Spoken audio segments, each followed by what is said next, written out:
দেখুন, আজকে আমি আপনাদেরকে বাইক দেবো, প্রেস ব্রিফিং করবো।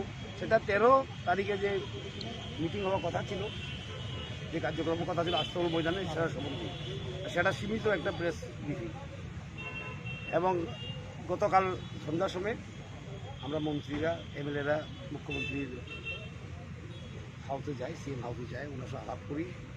ওনাকে আমরা অনুরোধ করেছি মন্ত্রী এমএলএর পক্ষ থেকে গতকাল সন্ধ্যাবেলা 13 তারিখে যে কার্যক্রমটা হওয়ার কথা ছিল আস্তর ময়দানে, সেটা আর প্রয়োজন নেই, সেটা না করাই ভালো। উনি আমাদের আবেদন রেখেছেন। আজ সকালবেলা আমরা পার্টির তরফ থেকে এবং এমএলএরা আমরা সবই যাই আবার ওনার কাছে, আবার ওনাকে অনুরোধ করি আমরা, যেমন এই 13 তারিখে যে কার্যক্রমটা না হওয়ার প্রয়োজন নেই এখন। এবং আমাদের কেন্দ্রীয় নেতৃত্ব ওনার সঙ্গে আলাপ করেছেন, ঘান্টাজি, আমাদের সর্বভারতীয় সভাপতি, আমাদের কেন্দ্রীয় প্রভারী সোনকারজি ওনার সঙ্গে আলাপ করেছেন।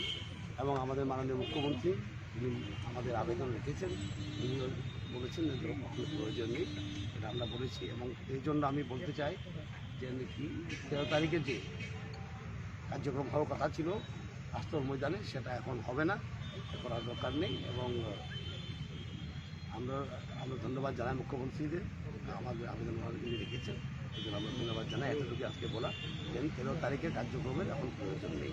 স্যার, বিদ্রোহীদের কি বহিষ্কার করার কোনো সিদ্ধান্ত এই বিষয়ে আলোচনা হয়েছে? এই শব্দটা আমি বুঝি না, আসলে বিদ্রোহী শব্দটা সিপিএমের শব্দ। আমরা বিজেপিতে বিদ্রোহী আছে কিছু বলে মনে হয় না।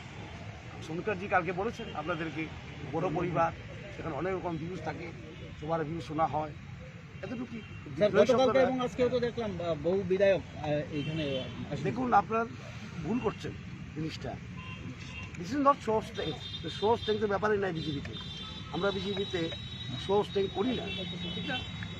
13 তারিখের যে কার্যক্রম হবে সেটা হবে কি হবে না, মুখ্যমন্ত্রীকে আবেদন করার জন্য আমরা এসেছি। এটা কোনো শো অফ স্ট্রেংথের ব্যাপার না। বিজেপিতে এভাবে শো অফ স্ট্রেংথ হয় না। হয়তো আপনারা অভ্যস্ত নাই, বিজেপিকে দেখে দিলে আমরা এভাবে শো অফ স্ট্রেংথ করি না। আমরা সংগঠন তৈরি করে আমরা সেটাই ফলো করি। কেন্দ্রীয় নেতৃত্ব যা বলে তাই আমরা ফলো করি। রবিবার যে স্টেট গেস্ট হাউসে বিপ্লব হটাও স্লোগান উঠেছিল, দল কি তাদের চিহ্নিত করতে পেরেছেন? দেখুন, এটা সংগঠনের ব্যাপার, সেটা এখানে রাস্তার দাঁড়িয়ে বলা যায় না। এবং আমাদের যে রাজ্য সভাপতি আছেন, যদি উনি বলতে চান এই বিষয়ে উনি বলবেন করে। স্যার, সিএম এর ঘোষণা কি সরকার কিংবা দলকে না জানিয়ে করেছিলেন ব্যক্তিগতভাবে? ঘোষণাটা যেভাবেই হোক, কিন্তু দল বলেছে এটা এখন প্রয়োজন নেই। আমরা আবেদন জানিয়েছি সিএমকে, উনি গ্রহণ করেছেন। দলকে আগে জানতো এই ঘোষণার কথা? মানে এই প্রশ্নের তো কোনো প্রাসঙ্গিকতা নাই এখন। এখন প্রাসঙ্গিক এই যে আমরা আবেদন করেছি, উনি আবেদন মেনেছে। বিধায়ক মন্ডলী এবং মন্ত্রিসভা বিপ্লব কুমার দেবের প্রতি পূর্ণ সমর্থন রয়েছে মুখ্যমন্ত্রী হিসেবে। আমরা বলেছি এই মিটিংয়ের প্রয়োজন নেই, এখন কেন থাকবে না? থাকার প্রশ্ন। স্যার, আজকে দুদিনের মিটিংয়ে সুদীপ রায় বর্মন, আশিস সাহা